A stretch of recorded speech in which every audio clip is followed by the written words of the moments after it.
コンセプトはナンセンスなセンスです。ナンセンスってバカバカしいこととかつまらないことっていう意味なんですけど、そういうのをポジティブに捉えて自分のセンスにするっていう意味があって、ナンセンスなセンスっていうコンセプトになってます。ストレンジプラネットは私たち人間がもし別の惑星に住んでいたとしたら、私たちとは違う発展の仕方を遂げているんじゃないかっていう一つのアイデアから始まったテーマで、私が考えているその宇宙人って呼んでるんですけど、その別の発展を遂げた人間のことを、その宇宙人たちを表したいっていうので服を作っております。私自身が今回のコレクションでやりたいことっていうのが警告なんですけど、私たちはこのままでいいのかみたいな問題提起と、何かしなくちゃみたいなちょっと形のないものを見せたくて警告っていう言い方をしてるんですけど、その警告をするためにカラーを選んでいるので結構派手なんですよ、色が。でも決して目立たせたいわけではないので、警告したいだけ、教えてあげたいみたいな、人間に教えてあげたいみたいな意味があるので、なんか色を結構強く使ったコレクションになっていて、形としては着る前は平たく平面に置けるっていうのがポイントね。なんかそこもやっぱりちょっと服って体の形に合わせて作るものっていうのが、概念としてあると思うんですけど、私はそこをあえて無視して、そこがバカバカしいポイントなのかもしれないですけど、そこをセンスにしてデザインしています。私はなんか人間って結構ルールを大事にして生きてる生き物だと思ってて、でもなんかそのルールって別に自分たちで作ったわけじゃない、誰かが決めたルールに従って生きてるのってちょっとバカバカしいなって思ったのがきっかけで、そこから来てます。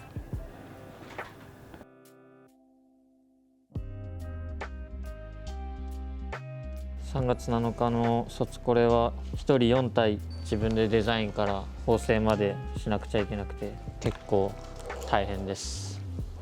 服のコンセプトはアンナンセンスというコンセプトでやってるんですけど、これがコンセプトビジュアルみたいな感じで、リヒターのグレイっていう作品なんですけど、ネガティブなものを突き詰めてポジティブなものに転ずるっていうので、ナンセンスとかそういう言葉もその自分なりにポジティブに変えていこうっていう意味で、アンナンセンスという言葉で服作り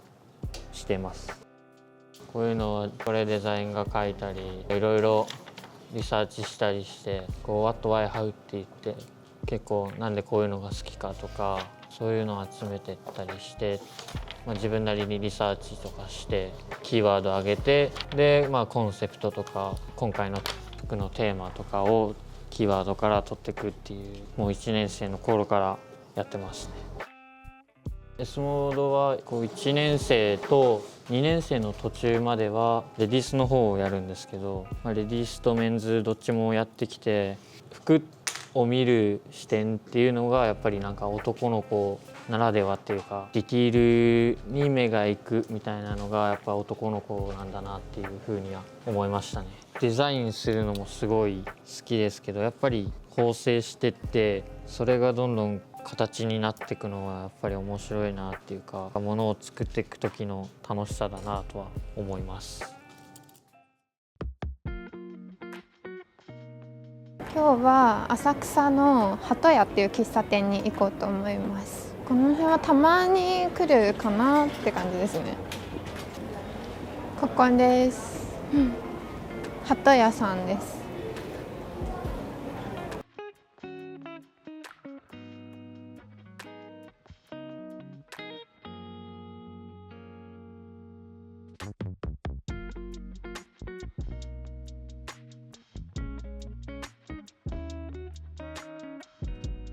土日は喫茶店に行ったり本読んだり、あとは漫才が好きなので漫才を劇場に見に行ったりとかしてます。3冊持ってきて、お気に入りの小説と詩集と、これは喫茶店のなんか雑誌っぽい感じ、写真集っぽい感じで。ちっちゃい時から好きで、基本的に本棚にあるのは小説ばっかりで、考えさせられる系のなんかお話が好きで、だからハッピーエンドとかはあんまり読まないんですけど、考えることが多分好きなので、本のテーマになっていることとか、なんか社会のこととか考えて、それをデザインの方に持っていくことは多いです。スタイリングの仕事は、たまにやってるんですけど、今は知り合いのバンドからオファーがあって、最初はなんかミュージックビデオの衣装をやってほしいっていうオファーで受けて撮ったんですけど、なんかそこで気に入られて、その後ライブの衣装とかをやるようになって、で一番最近だと12月の中旬ぐらいのライブの衣装をやりました。クリスマスが近かったから、お家でゆったりしてるパジャマパーティーみたいな雰囲気にしたくて、全員パジャマで揃えてっていうスタイリングにしてて、色は赤とピンクでっていうオファーをいただいたので、それに沿って合わせた感じですね。でなんかミュージックビデオの時はこんな感じ。最近は作品撮りしたりとか、ちょいちょい活動はするようにしてて、いつでも外に出せるように作品貯めてます。そうですね、休日は土曜日の方は学校も空いてて、学校に行って作業することの方が多いんですけど、やっぱり日曜日とか自分の気分によってこう服見に行きたいなっていう時とかも街に出て見に行ったりしてますね。だいぶこう原宿とか渋谷方面で服見ることが減ってきて、浅草今から行く時津とか学校終わりに寄っていける場所でトキさんがいるので、トキさんと服の話したりとか、学校の最近どうっていう話をしたりするのも含めて楽しんでますね。トキさんは僕はもう一文字で表せると思ってて、漢字の漢の男っていう字があるじゃないですか。なんかまさにその男だなっていう方で、やっぱりメンズファッションをやる上でメンズってこういうもんだよねっていうのを教えてもらったのはトキさんでしたね。もうすぐそこになりますね。ここが今日来たお店の時津ってところになりますね。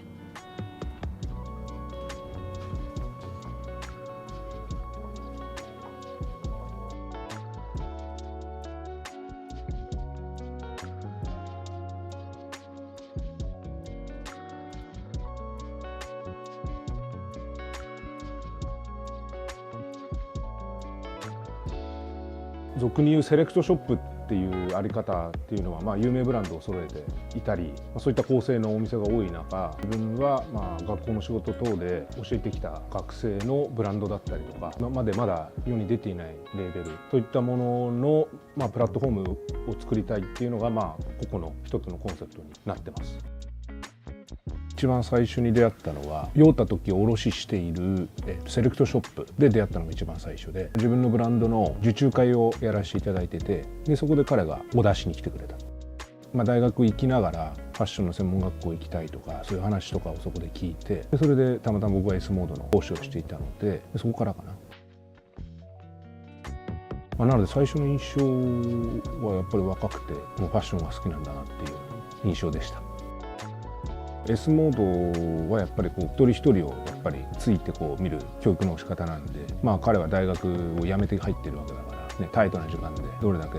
能力をつけられるかっていう時に、小さい専門学校の方がいいんじゃないっていう話はしたかな。洋服を好きな人間だから、やっぱり質問もすごくね的確にしてくるし、あとどんどんやっぱり個人で盗んでいっていろいろなことで、今これのトワールとかも僕見たけど、すごく珍しい服をどんどん仕上げてきてるなっていうのは感じてます。カラーに就職決まって、やっぱりそれが一つの認められたところだと思うし、入社できたっていうところはやっぱり彼のセンスだったりを買われたと思うので、デザインってもうそれぞれね価値観の違いいろいろあるから、これがどうだとかっていうのはないけど、けどこれからもっともっと多分そういったアイテムのことだったり商品をどんどんより見ていくと思うから、今以上に素晴らしいデザイン商品を作っていくんじゃないかなとは。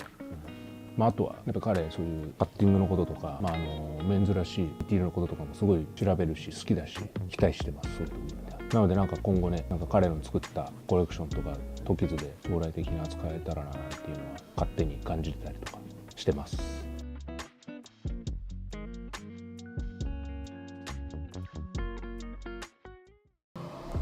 OK よしいいんじゃない？お願いします。構図のバランスも。うんこれ開けてもいい？いきま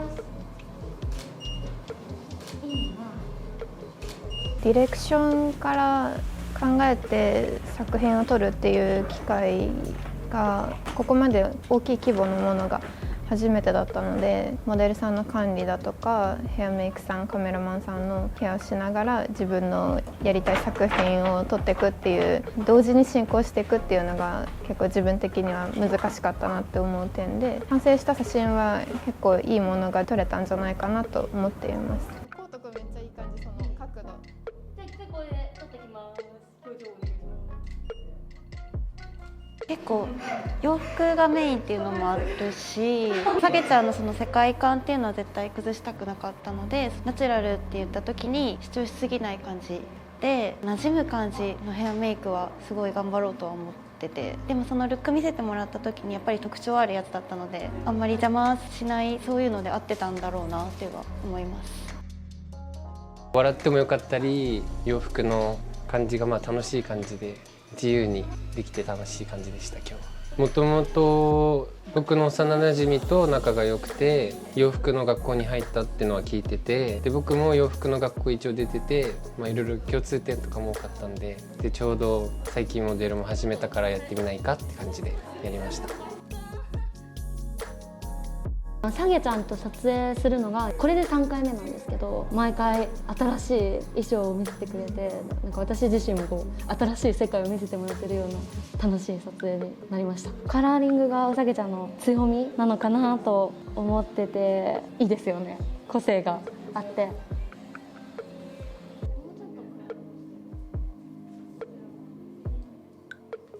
全部入るのちょっと厳しそうですね。全部入るの厳しいですね。もともと作品のストーリーが宇宙人が登場するストーリーがあるんですけど、人間に着せて写真を撮るけれども人間味を完全に消したいっていう思いがあって、実際にモデルさんに来てもらって写真を撮った後に肌の色を加工してより人間味をなくしていくっていう作品を撮りたくて形を想定して写真を撮りました。完成品は肌の色が青とかピンクとか人間にはないような肌の色に変わる予定です。やっぱりちゃんと無事に終わったっていうほっとした点もありますし、4体並ぶとやっぱり自分が思い描いていた世界というか、こういうものが作りたくてずっと何ヶ月もかけてやってきたものが実際に形になったのは本当に嬉しいことですし、素敵なモデルさんに恵まれたことだとか、ヘアメイクさんもそうですしカメラマンさんもお手伝いの方々も含め、すごくなんかいいチームでできたことが嬉しく思ってます。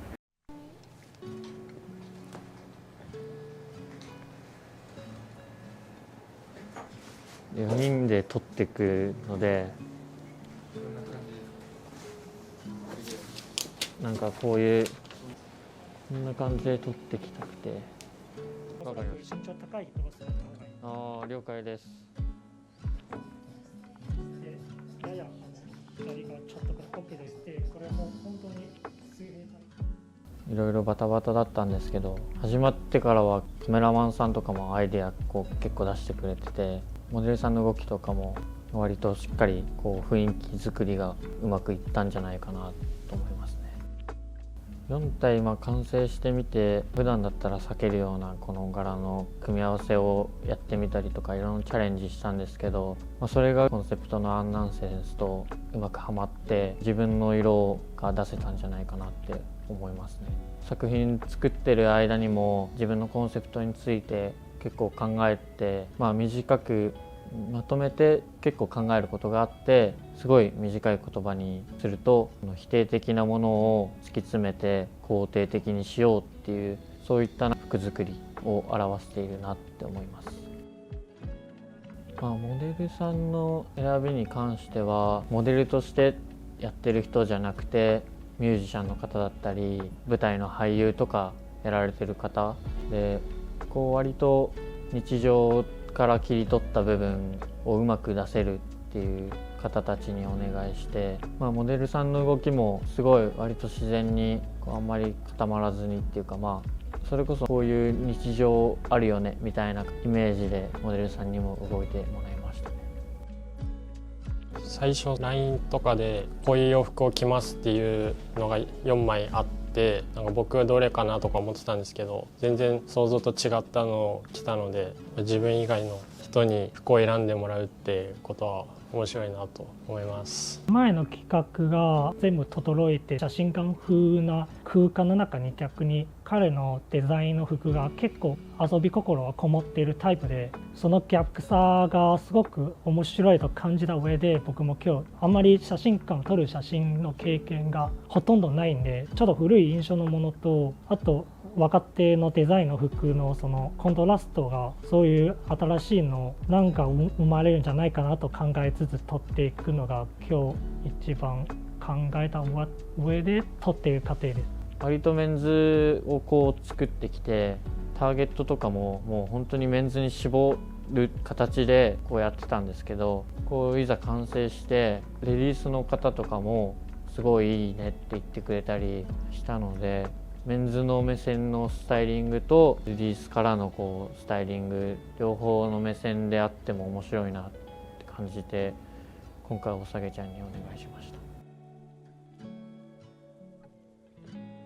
そうたくんの服は結構遊び心が多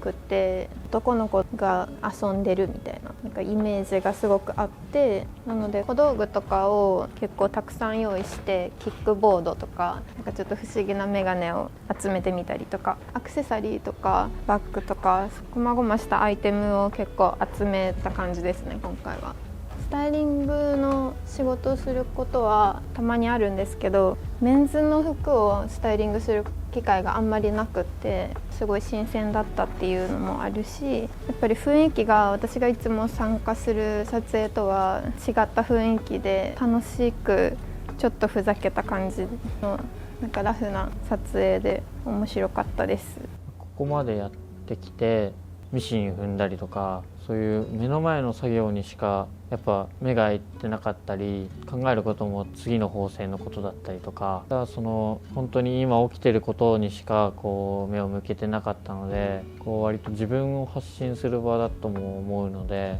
そこら辺はもう変にかしこまらずに吹っ切って盛大にやりたいなと思ってますね。